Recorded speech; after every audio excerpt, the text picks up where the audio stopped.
Tyler O'Neill has been an injury-plagued player forever, but Dom and I have some extreme ranking differences that we're going to need to go over why I think he's higher and why Dom thinks he's lower coming up today.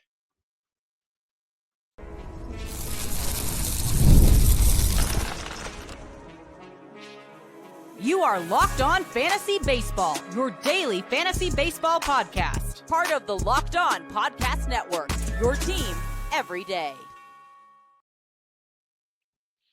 Hello, fantasy baseball fanatics. I'm Matthew Ahne, here as always with my friend, my best friend, Dom Martino. Welcome to the Locked On Fantasy Baseball podcast, part of the Locked On Podcast Network, now the #1 sports podcasting network.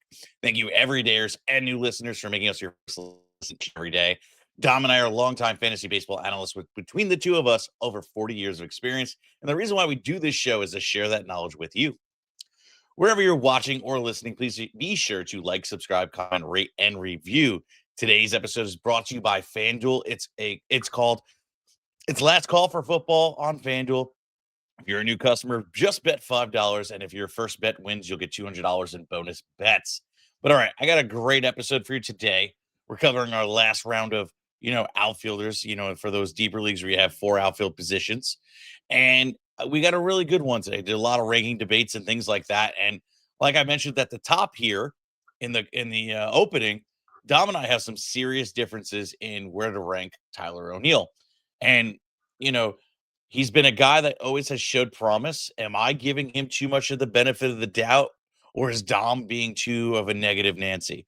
We'll find out. Dom, tell me why you're such a negative Nilly. Let's do it. Let's do some Tyler O'Neill talk. And I kind of want to preface this. Matt and I both have Tyler O'Neill way higher than most out there. I was looking at a consensus on Fantasy Pros of other analysts, and he comes in around the 100th outfielder. So Matt and I do like Tyler O'Neill more than most. I will say that, right? I have Tyler O'Neill at 47. Matt's got him at 37. We do got a 10-spot difference. I think the story with Tyler O'Neill is right. If he can stay out there, play 100 games, you got 30 home runs in the bank, and you could easily, walk away with solid value at outfielder 100. I think that's a bit ridiculous if you ask me. So I think that's just crazy there to begin with, right? So O'Neill, 30 home runs, some RBIs. That's nice, right? But once again, that is still wishful thinking because O'Neill's done that twice his whole career. When he's 30 years old, he's been around a while now. Last year, 199, career low batting average. I do like the outlook for him with Baltimore this year. They're going out there to win, and he should be out there more often than not when healthy. I do want to pull up roster resource real quick to see where they have him in the lineup. But like I said, he should be a solid, guy for RBIs and home runs while out there. I think he's going to DH for a bit. But I do, unfortunately, it does look like he might platoon a little bit with Basayo because Adley's going to catch. It is a bit crowded over there, but I think O'Neill finds his way out there more nights than not when healthy. So if you're grabbing him as like a 4th outfielder, a utility bat, I don't think that's the end of the world. But then again, you really should only be hoping for power and RBIs with O'Neill. And I think that really caps what he can do. Even at this point in his career, I don't think he's going to be much of a steals guy. Even though the sprint speed is not bad at all. It's not bad at all. But just I think the Orioles are going to tell him not to run just to keep him healthy. So I think you kind of got to be careful when you're taking a guy like Tyler O'Neill and just make sure he's fitting your build and what you need him for. But otherwise, it is a tough play with a guy like O'Neill. Has the horrible injury history he does, and a really bad season last year as a 30-year-old. I hear all of it. I mean, honestly, last year was rough, but I mean, when you play 181 at bats and you barely get on the field, you can't really say, oh, it was a bad season. You're just dealing with a lot of injuries, but this has just been the story of him. But normally what I'm looking for is like, if he can get, 113 games, 120 games, I think I get my return on my pick, and the last time he's had a season where he at least didn't play 70 some odd games was like 2020, where he played the whole season because it was only 50 games because it was COVID. But he's been solid when he gets the at bats. The power's there, the ribbies are there, and I think that the spit it out, Matt. Baltimore Orioles are going to be much better this year. I mean, they got a lot of power. Gunnar Henderson after coming back from the injuries, and honestly, just a bad down season. The addition of Pete Alonso, the addition of Ward. No, did I say that right? Correct. Fact check me, not Ward, right? No, Taylor Ward. Yeah, Yeah, Taylor Ward. Taylor Ward. Taylor Ward. Like there's a lot of good players on this team, and I think that he should be able to take advantage of it. And I'm playing the upside at OF 37. Honestly, like all these guys in this list right now are really much like crapshoot guys. Honestly, like I just don't know how I feel about some of them, but like there's upside to be had here, and I'm going to take the highest upside player. And really, Tyler O'Neill has the highest ceiling, in my opinion, in terms of power and contribution. By no means could he be better than half the players here. Probably, maybe not. But if he plays plays at least 100 at bats, I think he'll outpace a lot of these players. All right, fair enough, Matt. Let's keep it going. You picked on me. Now my turn to turn the turntables on you, my brother. Let's do Jurickson Profar, right? Somebody that we've flip-flopped on a few guys this year, and that's one of them. You got Profar a little bit higher there within your top 48. I got him a little bit outside of my top 50. Let's hear why you're digging Profar this year, Matt. All right, so Profar, outside of the the turbulence of the steroid situation, is quite honestly, I mean, he played about half the season. He still managed to put up 14 home runs, batted 245, whatever. There's a lot of things that were like you could see like there's a hole in the game. Then we saw that the power was really driven from the steroid use. But ultimate Profar, I feel still a little bit of value, and for a little bit of period of time, he actually looked like he was going to be just fine, and that he didn't lose much from the steroids. So I'm kind of just takes well. I'm going to be honest. Like there is nothing statistical behind this except for the fact of how well his plate discipline was last year, even though he had a 245 batting average, and the batting average is saying it's 230. Only struck out 15.9% of the time, walked 12.9% of the time, barely whiffed at 16.9%, and didn't really chase. Like that is an interesting part, where I think he can get back up on that batting average. Now, the hitting aspect of it, I think he's going to hit probably lower in the lineup, but Oddly enough, Matt, they have him projected to hit third on roster resource, which also makes things a lot more interesting. And with that right now, like that just kind of says something there that the team thinks he's going to be a contributor. The team feels he's going to do something, and therefore you got to kind of get behind it. And if the power shows, I mean, 14 home runs in half a season is a 28 home run pace if you really think about it. So he could do that even if he bats 250 in a lineup that also is going to be trending in the right direction with Ronald Acuna back for a full season. Matt Olson just being Matt Olson. Austin Riley could turn it around. Dom's favorite player on my side of this team, Michael Harris. Oh, Woo! Michael Harris, baby. Get on the bandwagon now. Could possibly do something. Doubt it. But like there's a lot there on the table where like, okay, I'm going to take another shot on another guy that possibly could return on my value here. Like I don't really care about F4 at this point. If I got one, I'm going to be replacing them like crazy. None of these guys that are on this list might even be on my team at the end of the year if you really think about it, because I might stream my OF4 the whole season. Fair enough. And before I jump in and give my side of the Jurickson Profar debate here, we are going to take a quick break and we'll be right back.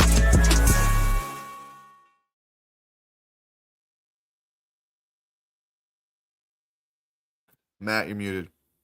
Thank you. It's last call for football on FanDuel. One final Sunday, one last kickoff. The final chance to get in on the action before the NFL season comes to a close. Well, this is Super Bowl 60, and FanDuel is making sure you're right in the middle of it with special offers just in time for the biggest game of the year. Whether you're backing your favorite, riding with the underdogs, or building one last same game parlay, this is the game everyone has been waiting for. This is where predictions turn into plays, stats turn into storylines, and every snap feels bigger. It's the perfect way to cap off the season and make the Super Bowl even more exciting from kick to the final whistle. If you're a new customer, bet $5 and you'll get $200 in bonus bets if you win. Make it count because the Super Bowl, this is the season. The season is over. Last call for football on FanDuel, and official sportsbook partner of the Super Bowl 60. Visit fanduel.com to get started today. And I got a bet to get you started off. Kenneth Walker for an anytime touchdown. Travion Henderson, anytime touchdown. JSN, anytime touchdown. Drake May and Sam Darnold with 225 plus passing yards. Feel that's a done deal. Lock in the books. Make that $5 count. And all right, Dom, give me a rebuttal here. Yeah, let's jump back into it, brother. I think the thing that's tough here with, a guy like Profar, right, is, as Matt mentioned it, and let's not even be coy, we won't even beat around the bush about it, is the steroid use, right? You look at that 2024 season, which is a career high for Profar, in pretty much almost every statistical category. He was 31 years old. I understand Profar was a very high-end prospect and always had the talent, and we really believed in him for a long time, right? Well, just look at the underlying stuff for the 2024 season. X batting average 279, X slug he's in the 70th percentile at a 451, average exit velocity 91.1, hard hit rate 44.4, 71st percentile there. Squared up the ball in the 70th percentile at 27.1% of the time. All of those are career highs in those categories by a lot. And if you go through the years individually, 2025 was way lower in everything under 50th percentile, except in everything except weighted on base percentage. And you go through the other years, 2023, pretty much everything the same except for sweet spot. 2022, once again, just really bad in all those categories. So I understand he did hit 14 home runs last year in the 80 games. I just don't know if I'm buying into a 33-year-old. One, I don't know if I'm buying into what Roster Resource has. I mean, when you have other options like Austin Riley, Ozzie Albies, Michael Harris, even Rookie of the Year, Drake Baldwin, I'd take any of those guys hitting third over Profar, to be honest with you. I understand that Profar switch hits, but so does Ozzie Albies. And I mean, I don't care. I'll take Austin Riley any day when he's healthy at third in my lineup. It's just tough, right? I mean, if Profar does seem to have that power stroke going again this year, it might be a good investment. But then again, I don't know, man. I just can't, once again, I can't buy into him hitting third on this team. I just really don't foresee that happening. But then again, I could be wrong. Like I said, I have him like right outside my top 50. So not a bad choice as like an outfielder 5, maybe a second utility bench bat kind of guy. I think it's just going to be tough in that Braves lineup. And I think I don't want to buy into a 33-year-old outfielder, having found his power stroke at the end of his career here. And once again, he's a career 245 hitter. So I'm just not buying a lot of what Profar is expected to do this year. I don't blame you in all honesty. I mean, look, I think he's kind of more like another one that's like high upside. But like, I mean, there's so many players going around here that like, do we really even think these guys are going to do anything? You're not wrong, Matt. Trust me. I agree. In this range, it almost becomes like, who do you prefer? And not only that, but what do you need at this point for the team you built? Right. Like at this point, like it's these are my like kind of like not really scratch offs, but almost right. Like, hey, it's good to start off the season. I think they'll help me start off hot, and then you kind of figure it out. And like it's just that's where we're at with things. So is there any statistical background behind this? No, not really. It's more of just like a feeling, something I'm looking at, and something I think, okay, they're putting him in a position to be successful. So let's see where this takes us. But let's move on. All right. So there is some interesting names here. It's funny. So like you have Mickey Moniak at 45. I like Mickey Moniak. Let's do Mickey Moniak. Come on, let's do it. funny enough, I have him at 49. And okay, that's fair. he's interesting. And I don't need much to get him in my top 48. So just try and get me on there. Let's do it. I wish we had the oh Mickey, you're so fine. And I'm gonna stop there because I don't want any copyright infringement. But that's a great. That's what I think of when I think of Mickey Moniak. He's just so fun, right? He was the first pick by those Phillies. Matt's out in Philly in case anyone doesn't know. But he's a Yankee fan. We still Matt's a New York boy at heart, like I am. First pick, first round, 2016 by the Phillies. That right there should tell you the prospect pedigree that somebody like Mickey Moniak has. But guess what? He is not 33 or 33 years old like Jurickson Profar. He's only going to be 28, right? And it's not like we haven't seen Mickey Moniak be good. He's been good 2 out of the last 3 years. In Colorado last year, 135 games, 434 at-bats, 62 runs, 20 doubles, 8 triples, 24 bombs, 68 RBIs, 9 steals, and he had a 270 batting average. I love him in Coors Field, man. He's coming into his own. He's like found his path. Progression isn't linear. Also, he's been banged up a lot in his career.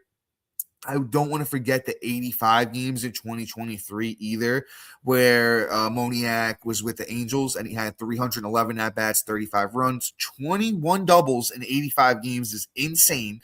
2 triples, 14 bombs, 45 RBI, 6 steals, and he hit 280. So like I said, he had the down year in 2024, but I'm not holding that one against him when, the other 2 years have been good. So we've kind of been seeing him, okay, you know what? There's a little bit of power in that bat that's going to play up in Coors Field.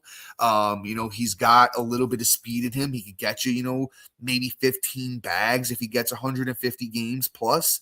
So, I kind of believe in some of the things that, Moniak's doing with 80 grade speed. I mean, not 80 grade speed, excuse me. He's in the 80th percentile of sprint speed. Also barreled the ball up really well last year. The slug was nice.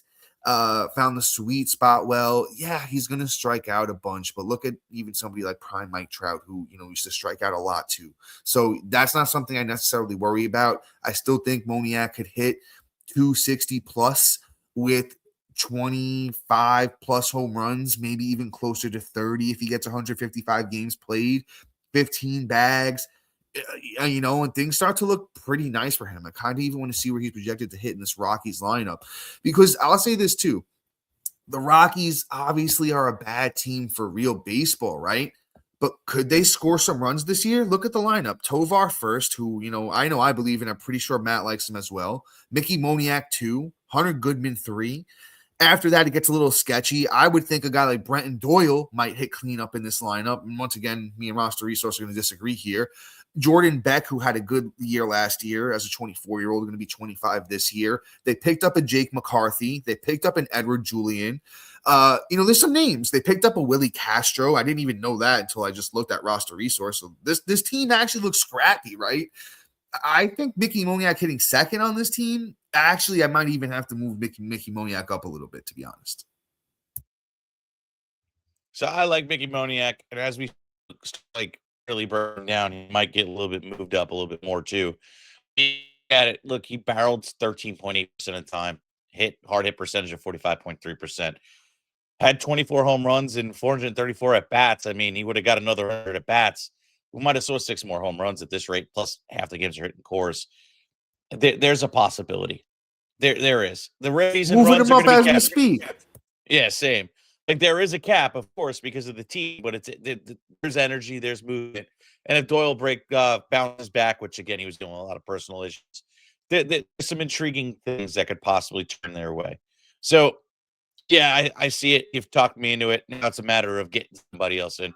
Coming up next, Dom's going to be asking me about my ranking and is it egregious or not. Coming up next.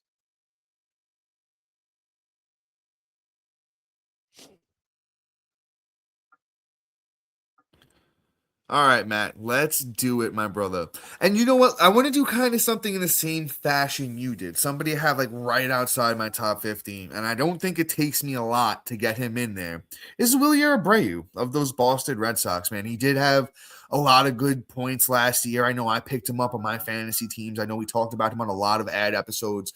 last year. So let's hear why you're into Wilyer Abreu, brother. So he's an interesting one. I actually really did not expect to have him in my top anything, in all honesty. I figured he'd be, much lower. But as I started looking at what he did under the hood, the Boston Red Sox themselves, it started making me kind of buy in a little bit, right? He's worth an OF4, right?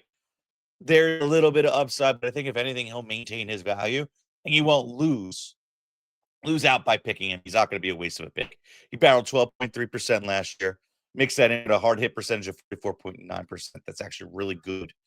Then, honestly, you look at, how often he walked at 9.6%. And, yeah, he only strikes out 24.2%.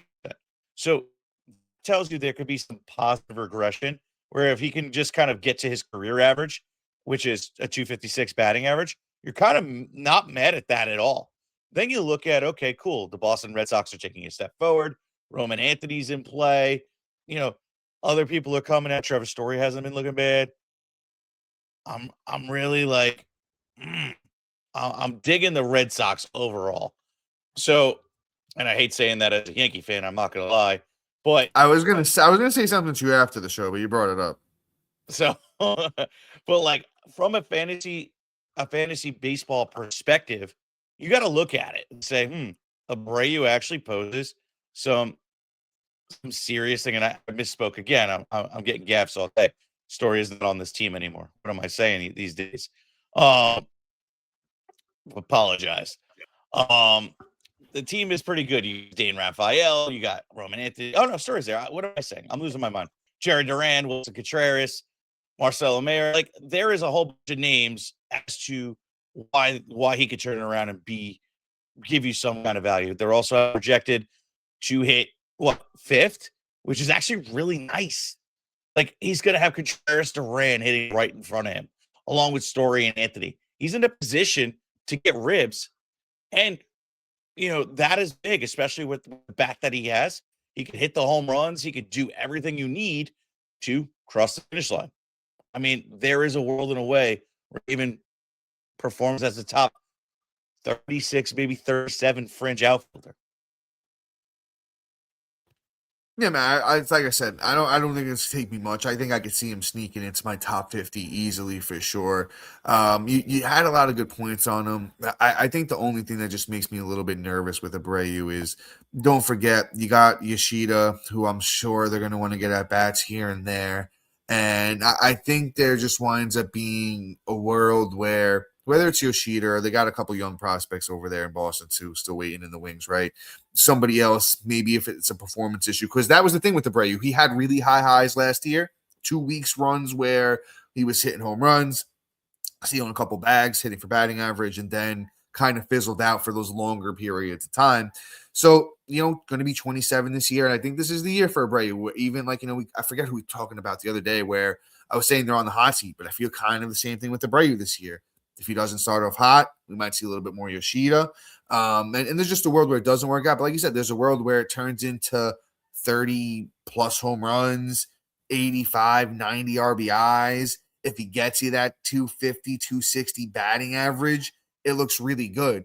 So I'm not mad myself. Like I said, I think he finds his way in my top 50 easily after this conversation. There's a world where it does look really good for him too. So I think it's a safe bet as an outfielder number 5. A bench bat, if you can get him at that point, I think that's going to look pretty good for you. For sure. All right. I think we got time for one more name. So let's do it. Let's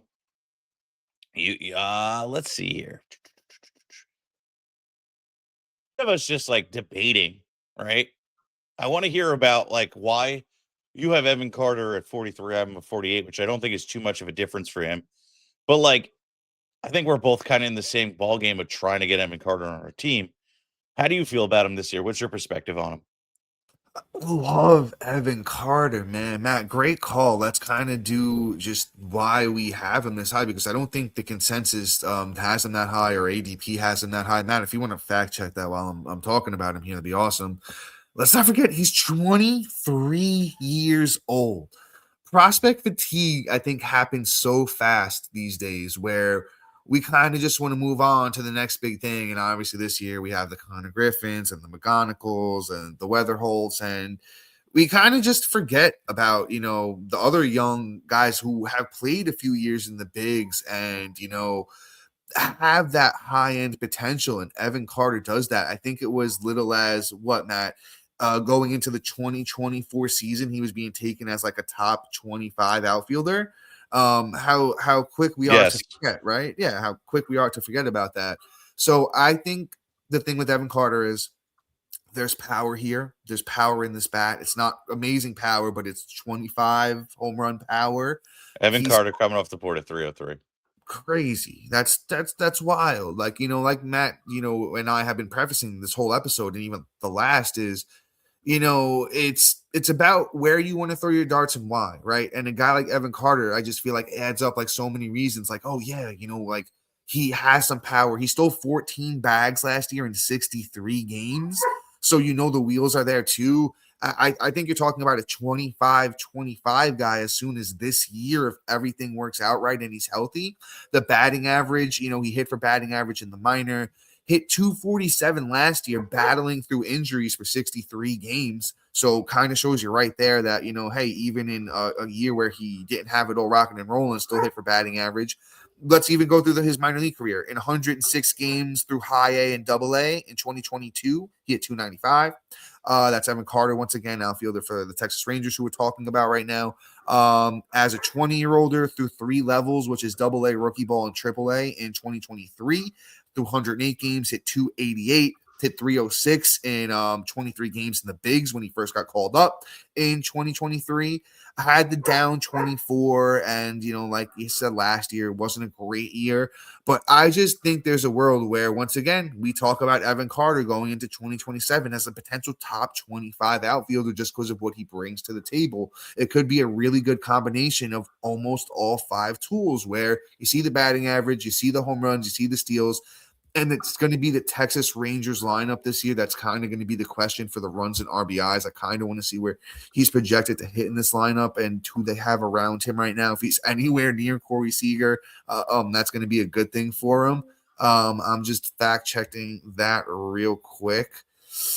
They have Evan Carter projected to hit 6th. I don't love that, but I mean, is there a world where he moves up to hit 4th, where Jock Peterson is? I think for sure. Jake Berger's hitting 5th as well, projected. So I think Evan Carter and somebody else who we'll talk about at some point, in the near future, Josh Young, those 2 young studs that Texas has, I think it could work out really good, especially for Carter. Yeah, for sure. I mean, Evan Carter, I think he did a fantastic job covering him. I mean,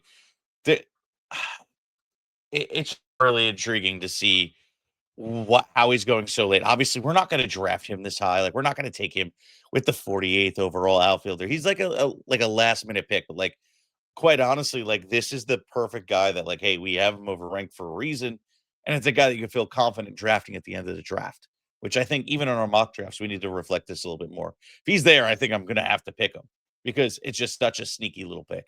And he's a guy too, if he doesn't have the good 4 weeks, he's your last pick of your draft. There's no, what's the word I'm looking for? Essentially nothing keeping him on your team. You could drop him. Who cares? See you later. Those are the perfect kind of players for your team. Matt, you question, take the upside and go. question for you. So if Evan Carter comes out swinging a hot bat in spring training, right? Like he's red hot. Let's say he finishes spring training with like 6 home runs, 5 steals, hitting 330, right? You don't think he's flying up draft boards? You don't think he winds up around here? Like, getting close to draft day? Fatigue is too real. Okay. I honestly think that's think why I asked the question. That's why we do these conversations. like at most, yeah, he'll rise a little bit, but like he ain't gonna hit 48. Like he picked 3-100. Probably talk okay, he might go to 250, 200 max, which would still keep him like 70.